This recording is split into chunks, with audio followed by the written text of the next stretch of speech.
Bienvenue sur les news de Samir. Aujourd'hui, on va parler de l'actualité et j'aime bien parce que c'est des...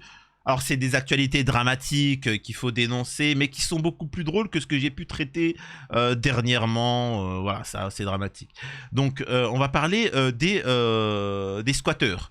Donc, en effet, de ceux qui prennent possession de votre logement sans votre autorisation ou de votre piscine. Vous allez me dire, bon, ouais, c'est terrible, c'est ignoble. Mais on va parler du cas d'une demoiselle, d'une dame, qui a décidé de récupérer sa maison. Et là, vous allez être choqué par la justice. C'est juste fou. C'est-à-dire que, comprenez-le bien, la dame, elle a sa maison. Quelqu'un lui prend sa maison illégalement. Il ne se passe rien. Quand elle reprend... Alors, on va nous dire, on ne peut pas reprendre sa maison comme ça. Il faut une procédure, tu vois. D'accord, je comprends. C'est-à-dire que même si c'est un squattage, il faut une procédure pour récupérer. Il faut, voilà, tu te fais pas justice toi-même, d'accord. Mais de base, lui, il a pris la maison de manière illégale. Donc elle va décider de faire la même chose. Elle va récupérer sa maison à elle. Voilà. Et là, la justice, elle sera intransigeante. Mais pourquoi elle n'est pas intransigeante avec les mecs qui l'ont fait auparavant? Donc c'est juste fou, on va voir ça. Mais c'est pas le clou du spectacle. On va parler de ces gens-là qui, comme il fait un peu chaud, ben, décident d'aller dans les maisons.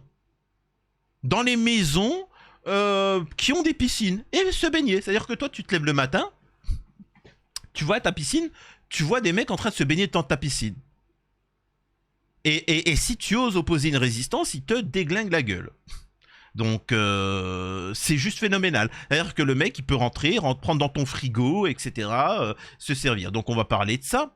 Parce que, justement, il y a une anecdote, c'est qu'une personne a décidé de plainter contre la maison. Enfin, en fait, comment vous dire ça? Ils ont fraudé, ils sont rentrés dans une maison. Et ensuite, il a glissé, il s'est blessé, tu vois, il a glissé en courant, en voulant faire une, tu vois, le dos crawlé. Et ben, en fait, il a décidé d'attaquer en justice les propriétaires. Comment vous voulez que les Français ne deviennent pas fous? Comment? Dites-moi, et allez, vraiment. Alors, on va en parler de ça. Avant ça, bien évidemment, je vous invite à vous abonner, vérifier que vous êtes bel et bien abonné, et surtout activer la petite cloche toute. Quand vous cliquez sur abonner, il y a une petite cloche toute, c'est pour avoir toutes les notifs. Laissez un commentaire, un like pour le référencement, me rejoindre sur les réseaux sociaux, et sur toutes mes chaînes secondaires, là, ici, là, bon, voilà. Bref, on va pouvoir démarrer. On commence par quoi? On va commencer par ça. On va commencer par le plus basique et après on va se marrer, hein, si vous le souhaitez bien. Elle expulse ses squatteurs, fait disparaître leur effet personnel et est sanctionnée. En juillet de... Alors excusez-moi, il y a de la pub partout. Hein. En juillet, Maria, propriétaire d'une maison près de Carcassonne, avait expulsé elle-même ses locataires qui ne payait plus le loyer depuis plusieurs mois. Alors là, c'est encore autre chose. Un acte qui lui a valu d'être poursuivi en justice pour vol avec effraction. Elle risque 7 ans d'emprisonnement et 100 000 € d'amende. Alors là, c'est encore autre chose. Là, c'est autre chose. Pour vous montrer que moi, je suis honnête, c'est que c'est pas la même situation. Et il y a différence entre quelqu'un qui squatte et quelqu'un qui est là et qui n'a pas payé ses loyers pour plusieurs mois pour X raisons. Il se peut que justement la personne, elle a dans l'obligation de faire des travaux dans la maison, elle ne les a pas faites et donc ils ont suspendu les loyers depuis ce moment-là. Ensuite, peut-être qu'il y a eu une situation difficile et tu ne peux pas expulser quelqu'un au bout de 3 mois ou pendant la période hivernale.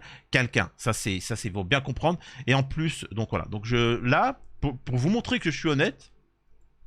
Là, je suis du côté des personnes, hein, je suis désolé, hein, c'est pas très catholique ce qu'elle vient de faire.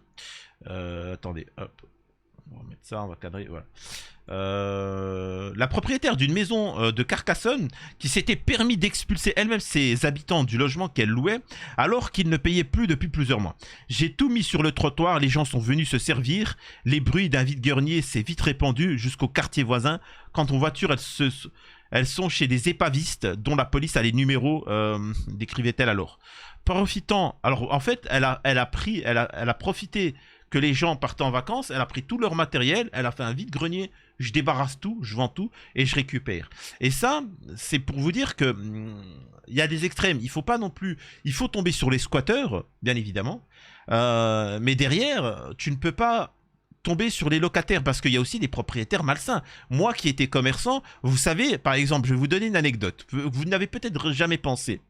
Vous savez que comment on appelle ça, des propriétaires, ce que font des propriétaires qui louent des locaux commerciaux, c'est-à-dire qu'ils ont des cellules qui sont pathétiques, vous les louent, vous faites un super commerce, peu importe le type, un truc qui cartonne, et ensuite il te dit non, finalement je te renouvelle pas ton truc, tu sais, il trouve un vice, tu vois, il essaie de t'expulser. Il fait tout, il t'expulse, et ensuite il récupère en soi le commerce, tu vois. Il récupère le commerce, le machin. Vous voyez la stratégie de ces gens-là? Donc il faut faire attention à des gens qui sont nuisibles. Profitant de ses locataires, les époux d'Art et leurs 2 enfants, elle avait vidé la maison de leurs effets personnels, avait fait échanger les serrures, non sans quelques états d'âme. J'étais excédé et j'ai fait c'est innommable. C'est vrai qu'ils n'ont absolument plus rien. J'ai perdu la tête, mais je suis prête à affronter la justice, explique-t-elle.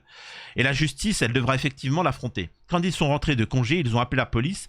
Ils ont fait un constat d'huissier. J'ai été convoqué. On était en pleine procédure, a-t-elle expliqué. Elle encourt jusqu'à 7 ans et 100 000 € d'amende pour vol avec effraction. Elle expliquait alors avoir agi par calcul car les impayés qui pesaient trop lourd dans le remboursement du crédit de cette maison risquaient de s'éterniser sur plus d'1 an avant qu'une décision de justice ne soit prononcée.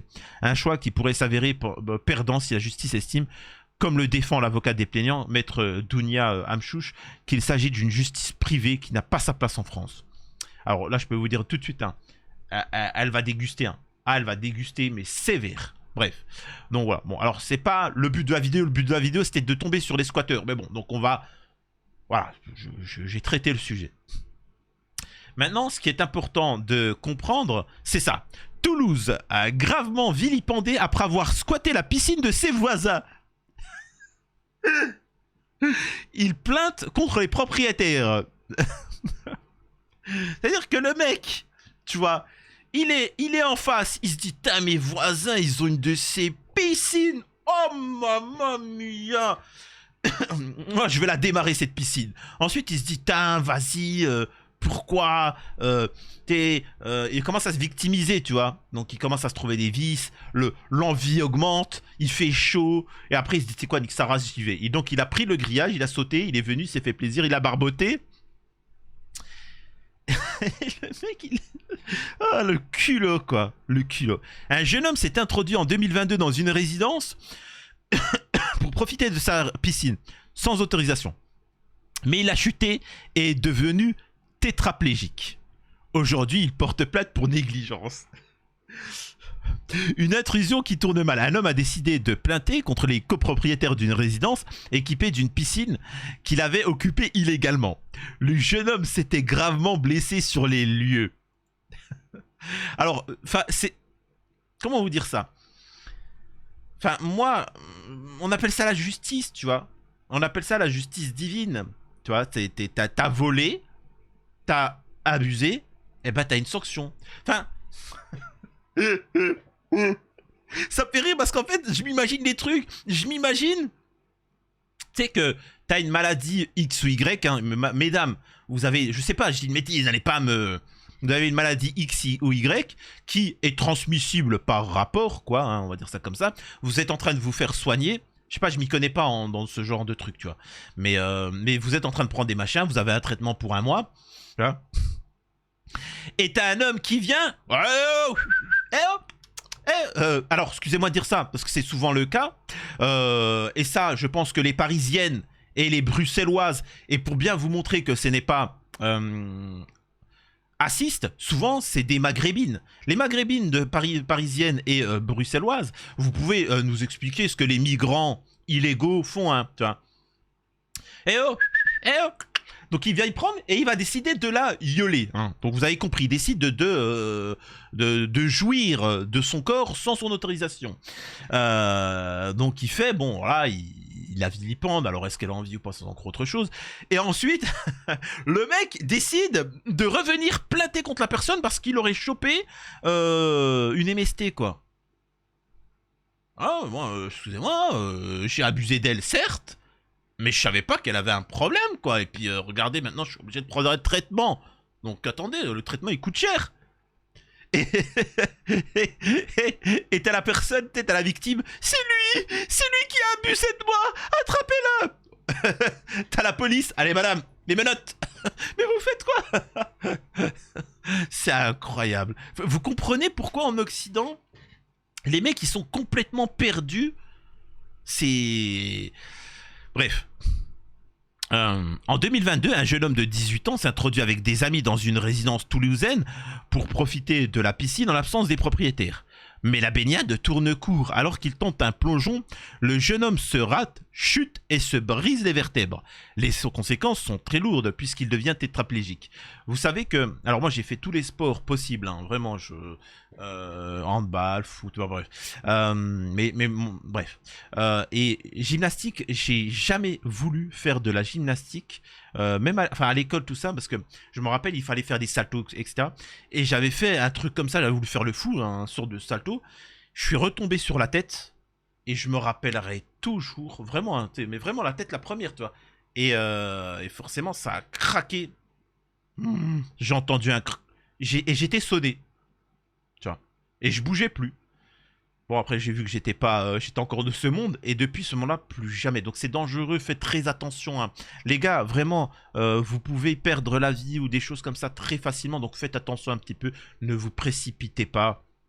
J'ai travaillé dans une piscine municipale, magnifique d'ailleurs, une piscine municipale, faites très attention, pareil, de temps en temps, on avait des enfants qui perdaient, qui nous quittaient, hein, des enfants qui nous quittaient, parce que les parents les laissent sans surveillance.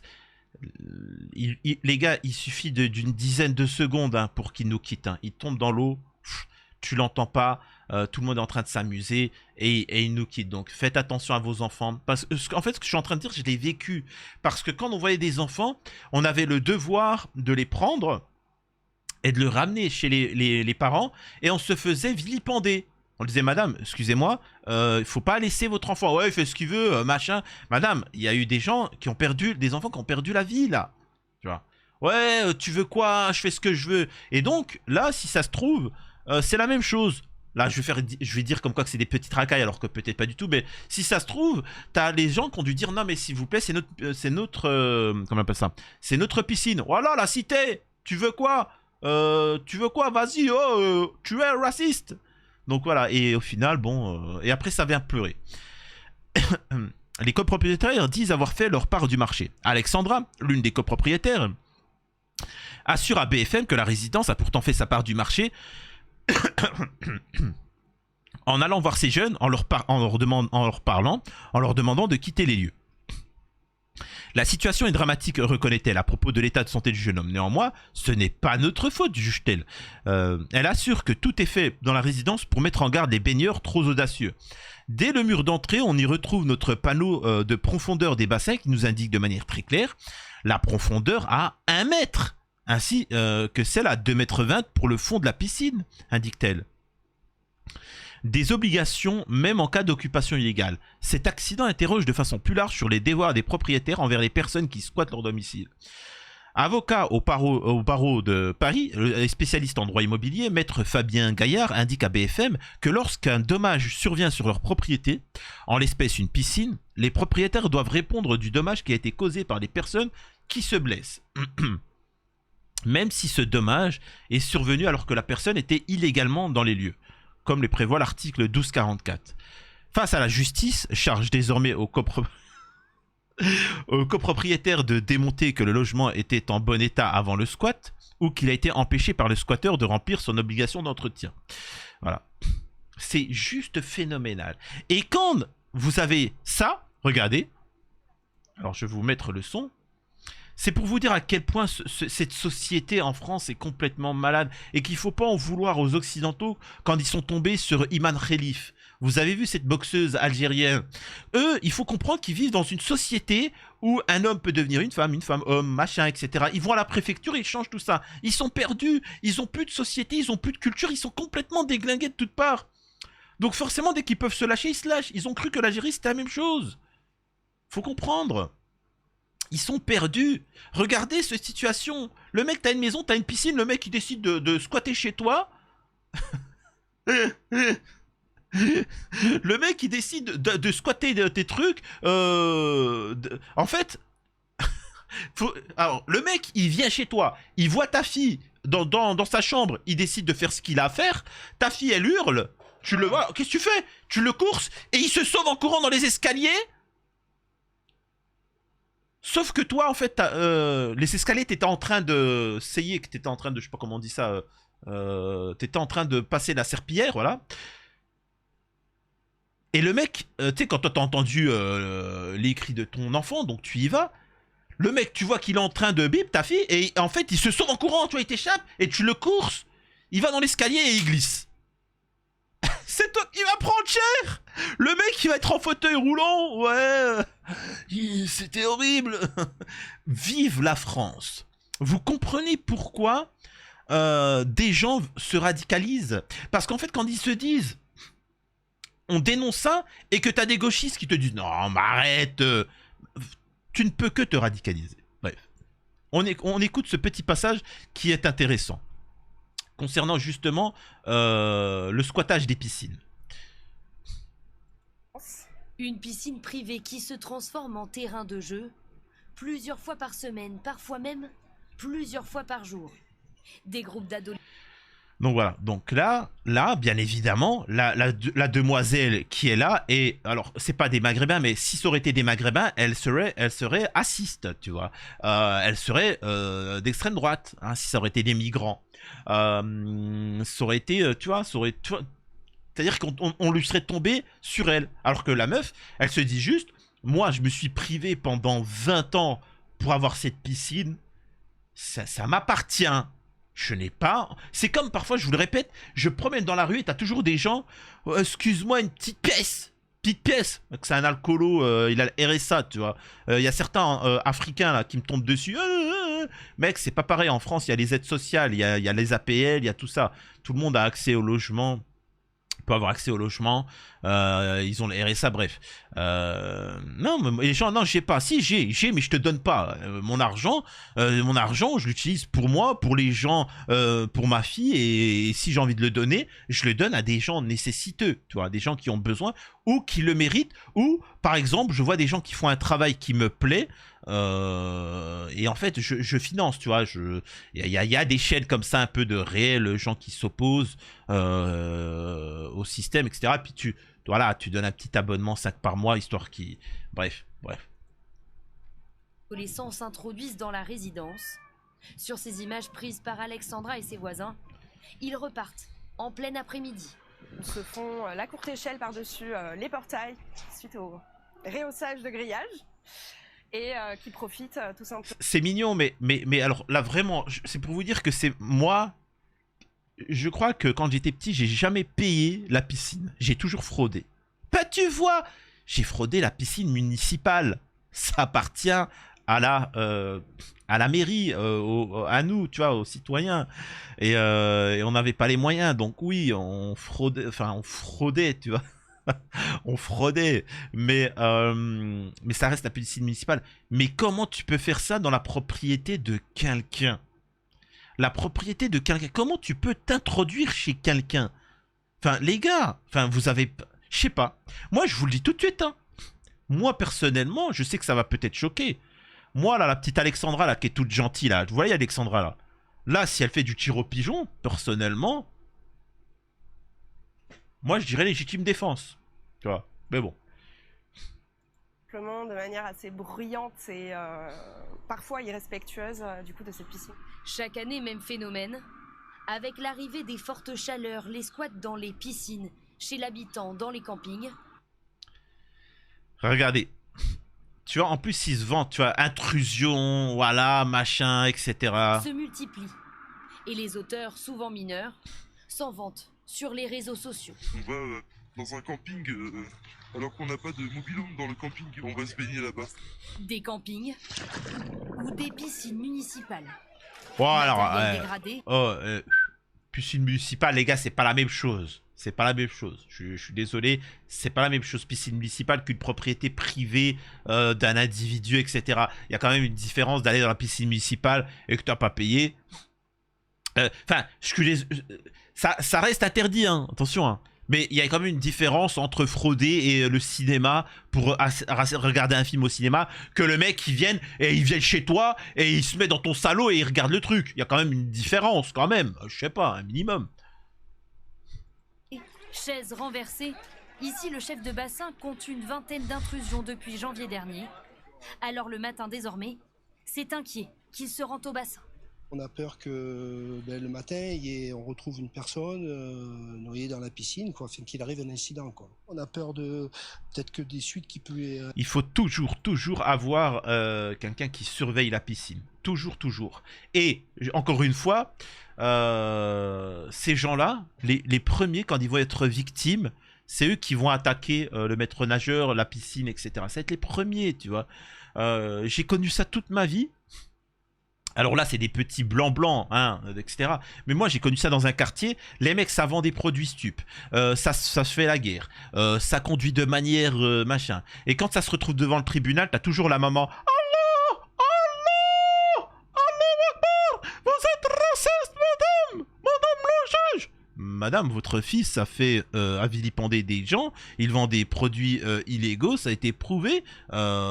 Puis voilà, et puis en plus, je pense que dans votre religion, je crois que c'est la peine capitale pour certains, pour ceux qui vendent ces produits-là, tu vois. Et puis même les voleurs, il me semble que c'est, si on a les preuves, etc., on coupe les mains, non? Je sais pas, je dis ça, je dis rien, parce que je vous entends parler de religion, là, tout ça. Oh non, non! Incroyable. C'est fou, quoi. Il pleure. Mais les gars, c'est vous qui avez fait. Vous avez fait du mal, vous en assumez les conséquences et vous arrêtez de pleurer. À voir au niveau de la responsabilité des uns et des autres. Car s'il arrivait un accident malgré un accès sans autorisation, la municipalité pourrait être mise en cause. Il faut donc tout faire pour empêcher les intrusions illégales. Sur le côté sécurité, on a Monsieur Sécurité qui est là. Ici, tout est mis en place pour empêcher les squatteurs de s'introduire dans les bassins. Barrières et bracelets obligatoires. Et il n'y a personne qui rentre sans bracelet. Personne. Chaque établissement privé ou public doit respecter des normes pour éviter les noyades. Des règles qui couvrent les propriétaires en cas d'accident. Il y a une certaine hauteur de barrière, il y a des systèmes pour ouvrir, et c'est tout ce qui est... tout ça s'est mis en place, évidemment pour les squatteurs, mais à la limite, on n'a pas envie de prendre de risques ni pour les squatteurs ni pour les touristes. L'introduction illégale au domicile d'une personne est passible de 3 ans d'emprisonnement et 45 000 € d'amende. Bah voilà. Et pourquoi on les sanctionne pas alors Voilà, en fait, tout ça, c'est pour vous montrer à quel point on vit dans une société qui est complètement à l'ouest en France, en Occident, où il n'y a plus de raison. On est rentré dans des textes de loi, tu n'as pas à entrer là, et si tu rentres à ce niveau-là, eh ben, tout ce qui peut t'arriver, eh ben, tu le paieras de ta vie. C'est aussi simple que ça. C'est-à-dire que là où tu aurais eu un accident, tu aurais, entre guillemets, des dédommagements, là, si tu fais ça, bah, tu n'auras rien, bah, démerde-toi. Et là, ça sera dissuasif. C'est ça qu'il faut comprendre. Il faut comprendre, encore une fois, qu'une sanction, quand tu fais un acte pas bien, il faut que ça soit... c'est-à-dire que tu dois être sanctionné et ça doit être dissuasif pour les autres. Tu voles pour 100 €, eh ben on te met en tôle pendant 5 ans. Vous allez me dire c'est extrême. Ben en fait ça va obliger les gens à ne pas le faire, tu vois. Et c'est tout, c'est comme ça. Mais après bon, faites ce que vous voulez. J'ai déjà vu en commentaire les gens me tomber dessus. Non mais tu sais pas, les pauvres, ils ont pas de piscine. Ah nanana, comment ils font? Nanana. Ben, ils vont à la piscine municipale, ils fraudent, mais ils vont pas frauder chez les gens. Et puis ils ont qu'à faire aussi comme ce que je fais, alors qu'ils se privent et ils mettent de côté, ils travaillent et puis ils s'achèteront quand ils seront adultes, machin. Moi j'ai même pas eu d'enfance. Quand je dis j'ai pas eu d'enfance, j'ai pas de console, pas de jeux vidéo, pas de cadeaux, pas de machin, j'ai rien eu du tout, j'ai pas eu de voyage, j'ai jamais été au voyage. Voilà, même au bled, j'allais rarement tellement il n'y avait pas les moyens. On est une famille de 8 enfants, donc à un moment, faut arrêter. Oh, mais ils vendent des produits illégaux parce qu'ils peuvent pas s'acheter des beaux vêtements. Ah, c'est quoi ça? C'est pas une justification. Faut arrêter, il y a un moment, c'est la victimisation. C'est faux ça. Bref, dites-moi ce que vous en pensez. Et on verra, je vais regarder ça et je sens que je vais me marrer. C'était les news de Samir.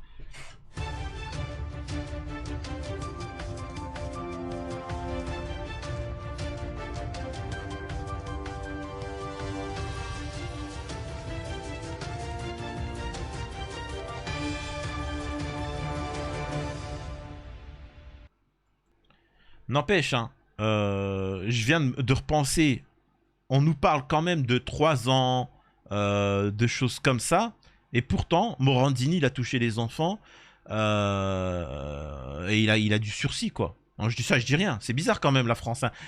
C'est ça qui est intéressant, c'est que tu as une sévérité envers certains domaines d'autres, c'est-à-dire que si tu expulses quelqu'un, les squatteurs, etc., mais quand tu touches aux gens, tu gueules, quand tu trucs, bizarrement, ils sont light. Ça, je dis rien, encore une fois, hein, mes amis gauchistes. Hein. Dites-moi en commentaire, expliquez-moi.